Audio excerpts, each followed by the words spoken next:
So, ladies and gentlemen of the theater program at Millennium Art Academy, I have to introduce somebody very special to me, but also very special to the world, and now very special to you. So, here we have my great friend, collaborator, and brilliant man, and incredibly talented actor, Lukas Hassel. Welcome to Millennium. Hey. Hey, guys. Thank you for having me. First of all, thank you for having me. I've met some of you all on the hallways today. It's great to meet other people who are interested in the arts the way I am as well. Aisha, can you do me a huge favor? Can you kill that AC as horrible as that's going to be in a few minutes? It's probably better for sound. Perfect, thank you. Yeah. So, Lukas, first, thank you for coming today. No, it's my pleasure. Welcome to my daytime home. And really, I appreciate you being here, and the kids are going to learn so much from this Q&A, I know. I certainly hope so. No questions are off limit. There's no dumb questions or anything like that, so you can chill out and throw whatever you have at me. I've had the great fortune of working with this guy on his feature, so look forward to that next year. We did a short together originally that he developed into a feature, so I don't know how much you know about that, but he's a brilliant director along with his sister Nicole. And so we've had a fantastic time shooting that and did some pickup shots and stuff this year, and it's coming along brilliantly with your editor. So look forward to that, guys. It's going to be great. And I also have Lukas to thank for everything, because he was a part of the writing process. He was a part of casting. He was a part of everything. Editing. So I'm very lucky. You make a movie in editing. I'm a writer-director as well, so editing is key. So if any of you have an interest in writing, directing, learn how to edit. It's going to be your friend. Anyway. So in front of us, Lukas, Yes. are the following groups. Mm-hmm. We have my Introduction to Theater group, which is primarily 11th grade. Okay. They've never acted on the stage for the most part. Okay. It's all very new to them. Who's in that class? Hands up. Intro to Theater, period 4. Okay, great. A mix. Okay. And then we have my brand new class, Musical Theater. Okay. They are performing in 1 week. Wow. In 21 Chump Street by Lin-Manuel Miranda. And then they are performing Little Shop in the spring. Which is fabulous. If you don't know it, it's going to be so much fun. Musical Theater, raise your hand. Okay, great. Theater, yeah. And then we have my honors group, who I've had from anywhere from 1 to 3 years, mostly 3. And they are working on Noises Off, which they'll be doing in January. Mm-hmm. And then TBD for spring. Right. Unyet determined. Raise your hand, guys. Honors group. Okay. Quite a few. And I'm very, very, very proud of our theater program, and I am so excited for them to meet you and for you to meet them. So I originally started in theater, right? So I went to Trinity College in Dublin, Ireland for acting. Ireland has a great sort of theater tradition, lots of small theaters around the country, and people take the arts very seriously. Oscar Wilde was from there, Samuel Beckett, all these well-known theater playwrights.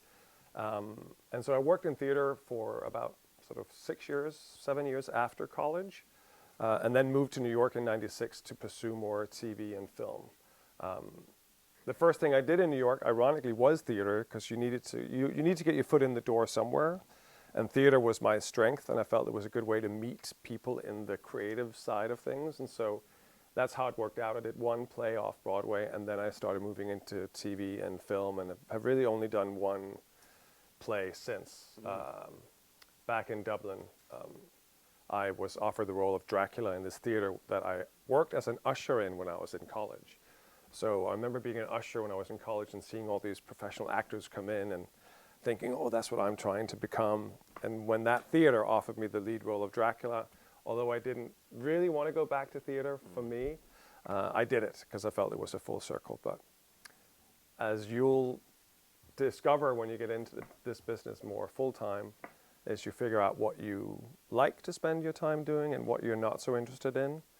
And for me, oddly, I sort of moved a little bit away from theater. I really enjoyed the format of TV and film. But there are strengths and strengths and weaknesses in each, plus and minuses, and I'm happy to discuss any of that, any questions you have why I chose the way I did, but there are definitely good and bad sides to any of those genres that you work in. So that's where I'm at. I end up in film and TV, mostly. Well, I'm already seeing hands. So we will open it up to you guys. You know, I'm sure you have tons of questions to ask. And Lucas, you could just point and Yeah, so let's start over here. Yeah. say your name first. Yeah, say your name first so I know who you are. My name is Jador. Hey, Jador, how are you? And a microphone is coming to you. Hello? And if you can't hear me, just say speak up, but hopefully you can. Oh, okay. Do you think the way you look like impacted your career at all? That's a great question. 100%. So not necessarily how I look, but how any one of you look is going to impact the roles that you're going to be seen for. So that's just worth knowing. Most of us just look the way we look, right? The only responsibility we have is to take care of our bodies and health as best as we can. But as an actor, I think it's incredibly important that you think from inside out. It becomes a trap when you think about yourself from outside in. That's where often models that work into acting get into trouble because they are so used to thinking of themselves from the outside that they're very self-conscious, and it becomes a very superficial performance because they're just practicing in front of a mirror at home or whatever, where I think good acting comes from understanding your character inside out. So I rarely think of my outside when I'm acting unless it's a particular role where I'm putting a neck tattoo on, a fake neck tattoo, or something specific to make me look fiercer. But then as soon as I put that on, I forget that it's there, and it's always inside out. So I think the best acting comes from never thinking outside in. So I don't really worry about how I look. But to your question, because I'm tall and I look like Jesus to some people and I have this long hair on, yeah, so I'm cast as sort of leading man, where if I was a different body shape or look differently, I might be more of a character actor, which means you may not be sort of cast as the leading hero person, but you'd be the sidekick of the hero person who could be funny or could be this or whatever. So yeah, so looks matter in that sense, but it's not something that I guide my life by personally. Yep, question right here. Okay, first I have to start this by saying my real name is not Mena. Okay. My name's Felisa, and question I have, might word this wrong.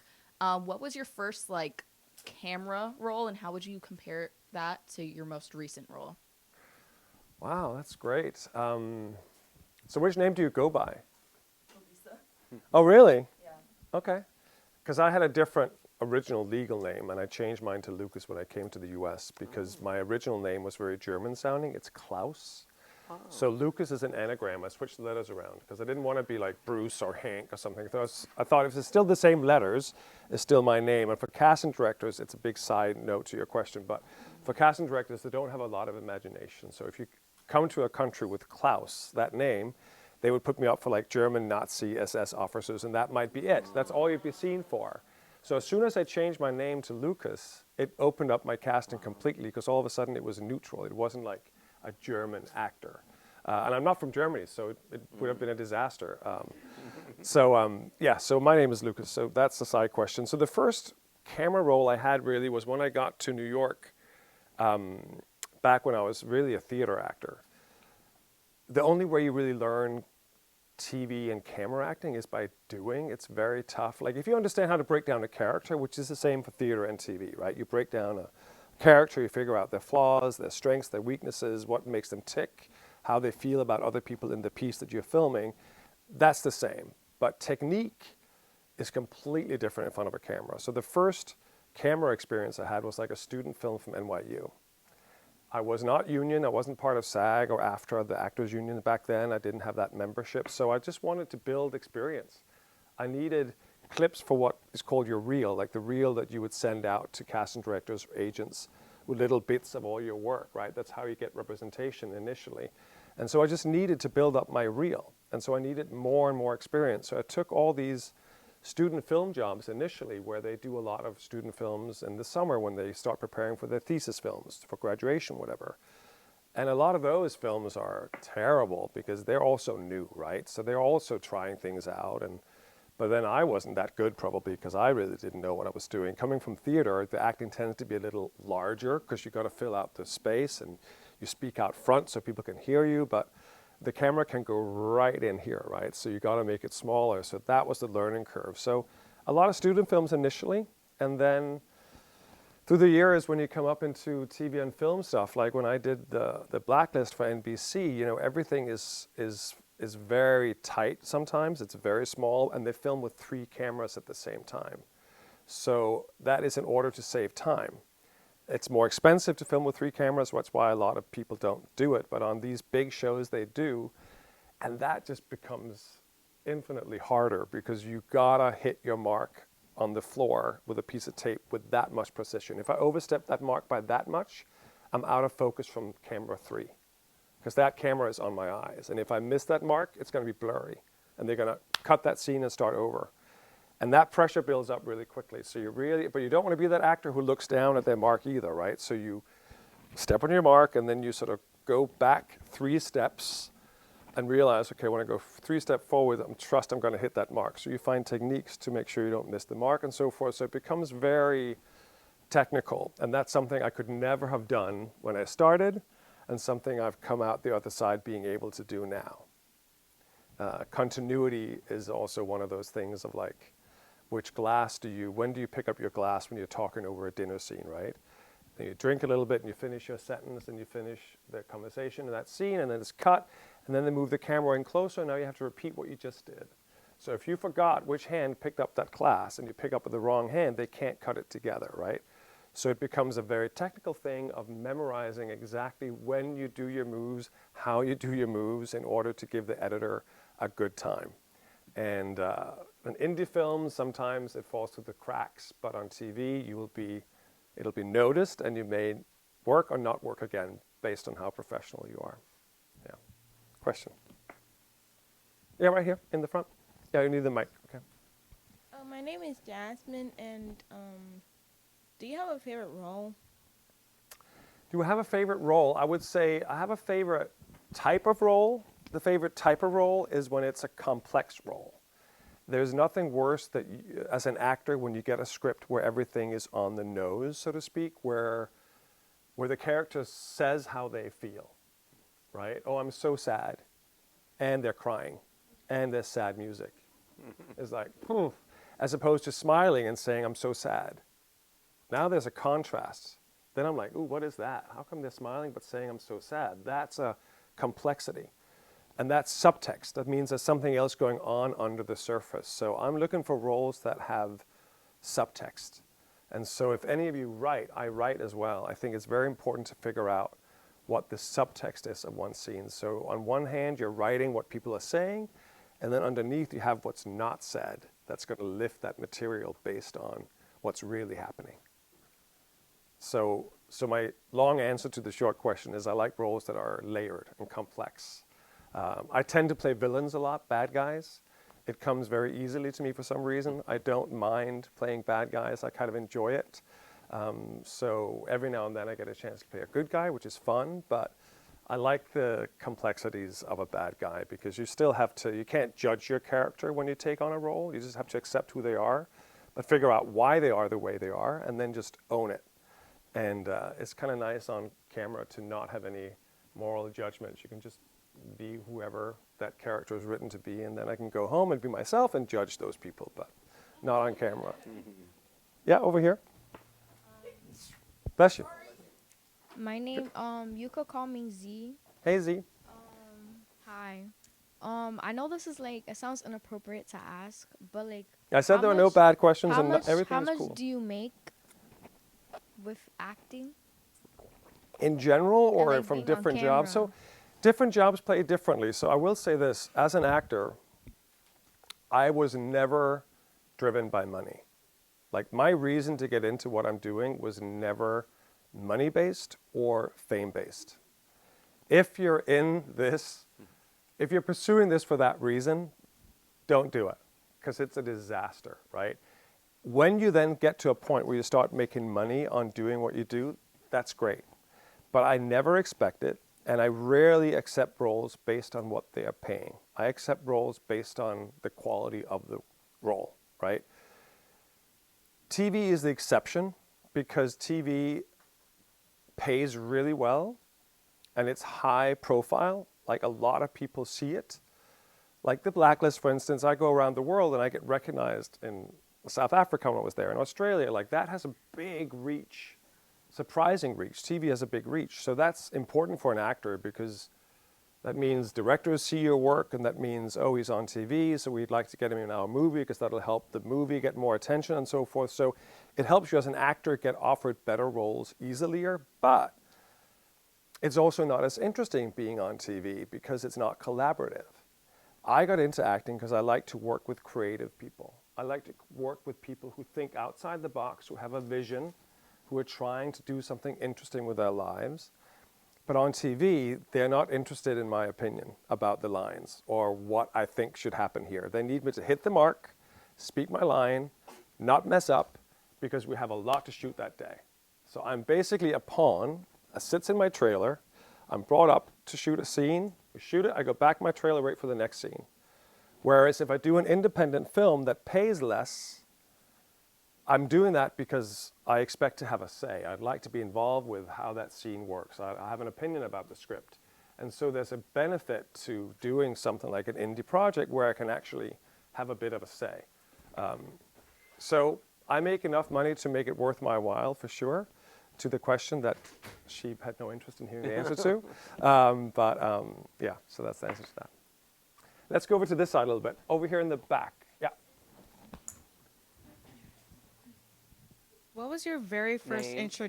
Oh, okay. That's I'm okay. sorry. Love her. My name is Azuri, but you could call me Zuri. Hey, Zuri. What was your your very first introduction to like the arts and theater and stuff like that? It was back in actually middle school. We had a teacher that was very into the arts, and she put up plays. We had a little, like, similar space to this, but like a theater with a proscenium arch and the whole sort of original red velvet curtain theater, and we put up like Snow White and those kind of plays. And so I got into that mindset pretty early on, and I got cast in the leads because I wasn't as shy as some of the others. And so I just realized that that was interesting, and I was pretty good at it. And then in high school, both in Denmark, where I'm from originally, and I was an exchange student here in the US in high school. So I became a senior out in Cold Spring Harbor High School in Long Island and got the role as Jesus, surprise, surprise, in Godspell. I didn't have long hair then, but so I realized that there was something to that. So when I went back to Denmark after being an exchange student, I focused on the arts and got into music, and then I got into college in Ireland for acting. So it was really through school from early on. And my family was a big family about charades. We loved playing games in my family, board games and other games. And charades was a game that we used to play a lot, where you had to sort of act out things at family gatherings. And so I got used to early on being up in front of people and doing stupid stuff. Yep. No. My name is Chauncey, the Hey, one from Chauncey. earlier that you Yeah, I met. met you. Yeah, sure. So my question is, it's kind of like a two-part question. I hope you don't mind me asking There's no. your age Uh-huh. and how long you've been acting Uh-huh. exactly. I'm 55. Yeah, I heard gulp. Yeah. Wow. Listen, it happens if you're lucky enough to live that long. I'm 55. I'm 55, and I've acted since college, right? So I finished college when I was like 22, and then pretty much right after college, I got my first job as Dracula. So that was my first professional theater gig. And yeah, I was 21, 22, and then I've done it ever since. So yeah, 33 years or something. So it takes a lot, and like it's interesting just as a side note to that great question, there is a difference in gender of how careers work out. So basically for women in the past, and hopefully that's changing, it's very tough in the film industry for, say, women over 40 to get work, right? So a lot of women get very busy in their teens, 20s, 30s, and then it starts dwindling because Hollywood, whatever, is just not very good at using older female actors. Men are different. Men are used a lot in the 20s, And then in the 30s, they're useless. They get very little work. And then when they hit the 40s, they start getting busy again. And the reason for this is in your 30s, gents, you're too old to be that young, cool, happening thing out of college, discovering love and discovering marriage and all that stuff, right? You're too old for that. But you're too young to be that guy with gravitas, the villain or the lead police officer or this character. Like, you're just not old enough to have that weight. So for many men in their 30s, they just don't have work. So many male actors quit acting in their 30s because they just don't get a lot of work. But if you can sort of ride that bubble, there's light on the other side, you'll start getting work. Women, it's just a challenge in a different way. You just have to figure out how to reinvent yourself and stay relevant. And it is changing, thankfully, because it's really dumb that there's an age thing happening anyway. But, so that's just FYI. In the back. My name is Samantha, and I was wondering, like, how you knew, like, you actually, like, wanted to, like, be, like, an actor? Like, that was, like, the one thing you wanted to do, or, like, was there, like, something else you thought you wanted to do before that? Mm-hmm. That's a good question. I always thought that my childhood dream was to become an astronaut. That's what I remember. And then I became a tall kid pretty quickly, and there are no tall astronauts. You have to be a jet pilot and stuff to qualify, and jet pilots can only be 5'10" or something. It's a maximum height for sure, and it's not that high, not that tall. And so I thought it was after that I started being interested in acting, but then my childhood home was sold. My parents sold my childhood home, and they found when they were moving stuff out, getting rid of stuff under a desk in my room, I had written in very childish letters, when I grow up, I want to be an actor. So I must have wanted that earlier than I can recall myself, because that was written way before I realized it. So I guess always I had wanted to become involved in that business. And I think for any of you, regardless of what it is you're into, whether it's acting or writing or something else entirely, I've always thought of it as a real gift that I knew what I wanted, because I think easily 80% of people out there in the world just kind of fall into something, and then it's an income, and then there's a house, and then there's a family, and then that's what they end up working with. So having a passion for something and having that clarity, for better or for worse, right? It would have been a disaster if it didn't work out. That would have been a miserable life. So there is that. If your passion doesn't work out, it can be really horrible. But I still think it's a gift to have that drive and that thing that you really want to do. That's rare. Yes, you've been having a question. My name's Alejandro. For you personally, what's the most difficult thing when it comes to acting? For me personally, what's the most difficult thing when it comes to acting? I think it is keeping perspective. There's the technical thing to that question, which I can answer afterwards. The personal life thing that's very difficult is that it's a profession that's full of rejection, number one, right? You do a lot of castings that you sometimes never hear back from. All the hard work you put in the prep for that, and you learn the lines, you just don't hear, which means you didn't get it, right? So there's a lot of that happening. And then society around us tells us that success is money. Success is being on the cover of magazines, right? 95% of actors they don't make the Tom Cruise money, and they don't make the covers of Denzel Washington magazine on the cover of this, that, and the other. It's like, that's not the life. But there is an income and a profession to be had as an actor that may be not those few 15 people of megastars. So you have to remind yourself why you're in it. Society tells you to be successful, you need money, the big house, and fame. And that's just not a key to happiness, I think, and success. So you have to remind yourself constantly that you're rejecting that. You're rejecting what society tells you is success. So that's what I think is the underrated part of actors' lives. I think it's really great that a lot of actors are able to put that aside and say, my victory is that I did this piece that I'm proud of, and it challenged me and I learned something new about myself. That is success to me. So you redefine what success is to yourself. Then technically being an actor, I think the hardest thing is matching the text of what you're saying to the subtext of what your character is feeling. That stuff I just talked about before, complexities. You're essentially learning two scripts at the same time. You're learning the script that you're saying, and you're learning the script that you're thinking. And that takes a while to figure out how to combine those two. Because that's, again, that thing of saying, oh my God, I'm so happy, but a tear is coming down my cheek, because inside I'm dying, right? Those are combining two texts, the official text and the subtext. And that's something that you start playing around with the more experienced you are. And that's when your acting will really start to sing, when you can figure out how to do that. Because there's nothing worse than people playing things on the nose. Take the easiest choice. Oh, it says he's crying. It says, I'm so sad, he must be crying. I'm always trying to find that difference. How can I make that not so obvious, right? So maybe, I hope that answers your question. There's a question way in the back over here. I'm just making the life really hard for the mic helper. That's what I'm trying to do. And next over here. Hello, my Hi. name is Layla. Hey, Ms. Layla. So my question is, what's the hard? I actually have 3 questions, but they're all similar. So what's the hardest role you've ever had? How did you persevere? And what tips would you give to somebody who was having the same problem? That's a good question. The hardest role I've ever had to play, which I would never be cast in today, but back then I did, was Othello. Othello, Shakespeare. I was in Ireland at the time. Othello, renowned, is a gentleman of color. Could be North African probably.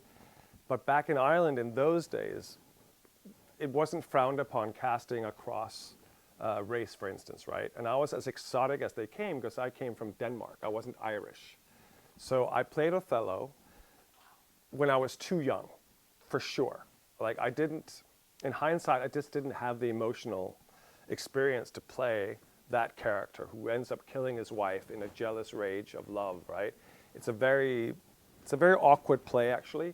They say that maybe pages are missing from that play are some of the theories about Othello, because he loses his mind so quickly and kills his wife like really quickly. And it feels off as an actor to try to find that natural flow. But there are so many words, and it was such difficult language, and emotionally I couldn't reach it, and I knew I couldn't quite reach it. And then having to go out on stage and defend that every night was really difficult. I remember waking up in the middle of the night, like speaking my lines as if there was somebody in the room, as if I was on stage.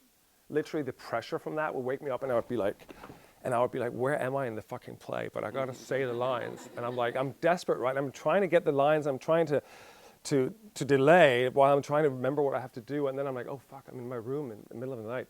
I would talk myself down, and 2 minutes later I'd be up again. And I'd be like literally that stressful. Wow. And I think I made myself ill in that progress. Like I think a lot of that show, I had like a fever. So that was just like really difficult. And it was a lesson for me that like my ambition was that I wanted to play the lead, right? Fuck yeah, I'm gonna take that role. But in hindsight, I should probably have turned it down. It's okay to realize sometimes that it's not for you. Like we have a tendency as actors to say, oh, I can make it work. I can make it work.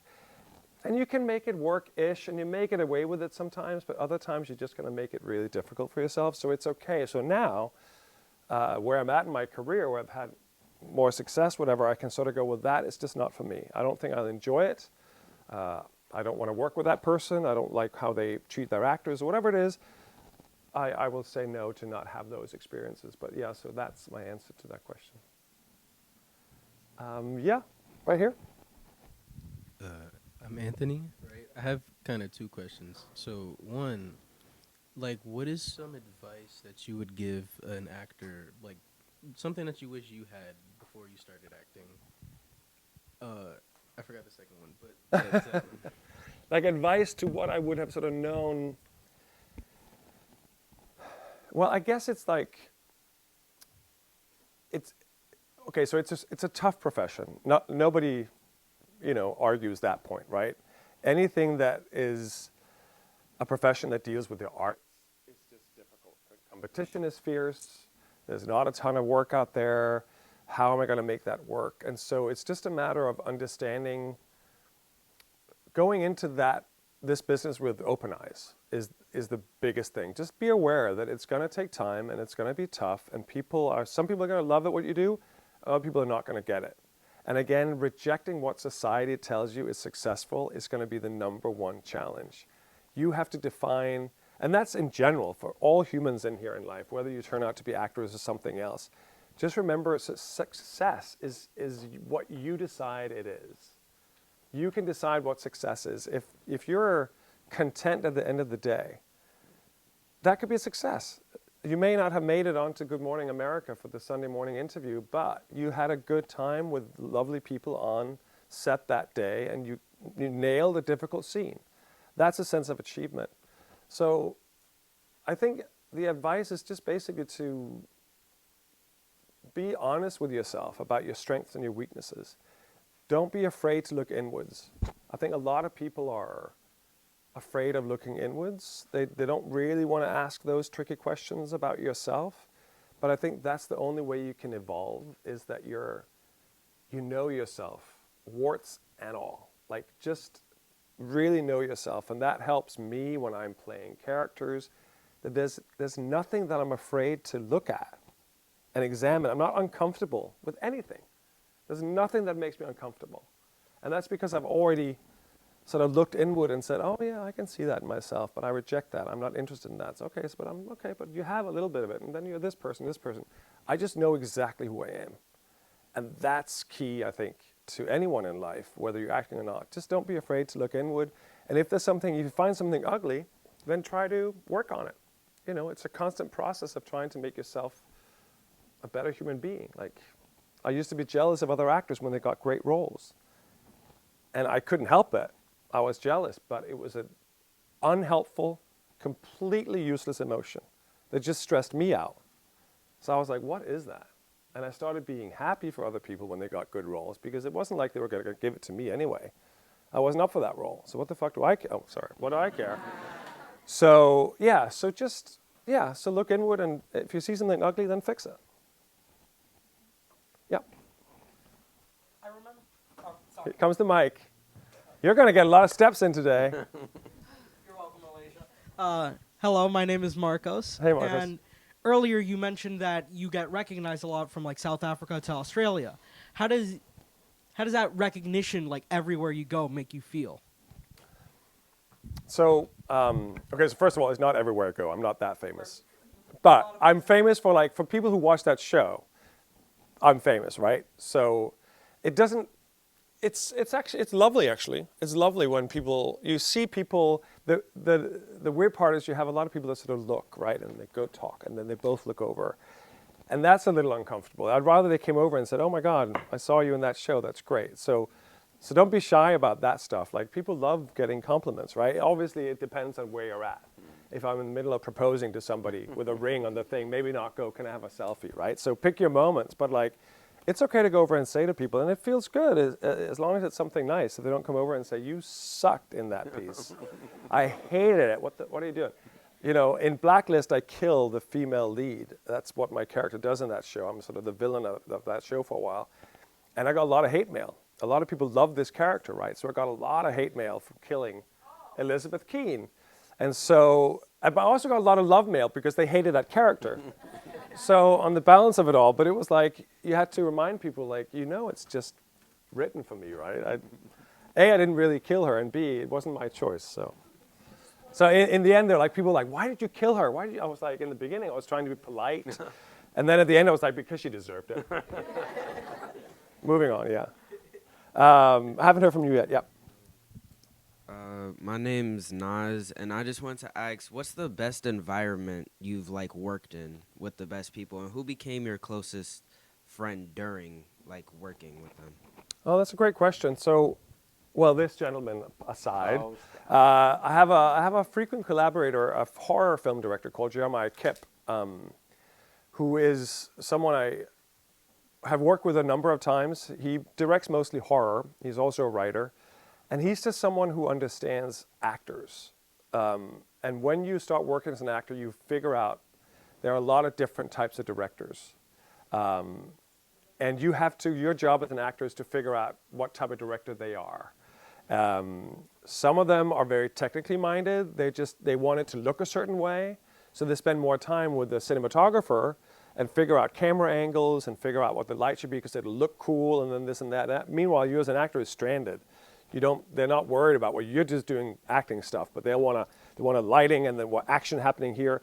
And then there's someone like my friend Jeremiah Kipp who comes in and he goes up to you and he sort of whispers and he's like, where are you right now? Like, what did you just come from? What have you just been doing before this scene? And just reminds you of where you have to be emotionally right before you shoot that scene. There's not a loud thing like, action! It's like, action. He gives you the energy that he wants you to have. So it's a very delicate way of working. And so when you come across those type of people, it also means the set feels safe. And I think for actors to do their best work, they need to feel safe. There's nothing worse than being on a set where it's tense and you feel judged and people are like, why are you not crying yet? Or it's like, then you can't get there. So it's a matter of also, getting the right directions. It's not helpful a director tells you, I really want you to cry on this line. That is super unhelpful. As opposed to saying, just remember that your mother just died, you're on your own in the street, and now act the scene. Like if I think of that, I may find that tear. But if you tell me to cry on the spot, you can be guaranteed I'm going to be locked up. Right? I'm never going to get there. So there's you find out directors who are supportive of your process and who understands the process of acting. And so someone like that would be someone I'd love to work with those type of people. Yeah. Okay. No, but he's a very considerate director too. He is. Yes. Okay. So just one more question for me, and then You're all good. stop talking. I know you've worked like a lot of characters. Have you ever had a character that you just felt like so emotionally connected to? Yeah, I've had different characters.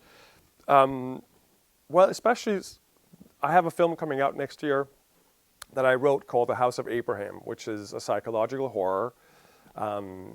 It's very dark, and it's about a guy, Abraham, who takes in 6 people every weekend and makes their suicides happen in whichever shape or form they wish, right? So if they want to go out by pills, he'll tell them what pill combination they should go out. He has a pool where there's a cage that closes over you so you can't change your mind once you're underwater. So it's a very difficult thing. And then in this particular film, the female lead has a secret agenda that changes everything that weekend, right? So it's really more about manipulation and murder than it is about suicides.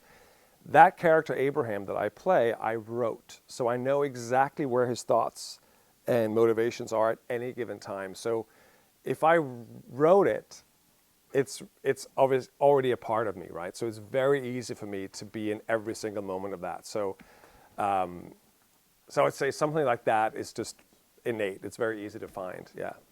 We'll wrap up by just saying thank you, Lukas, for coming. You're welcome. Thank you, everybody. Welcome. Thank you.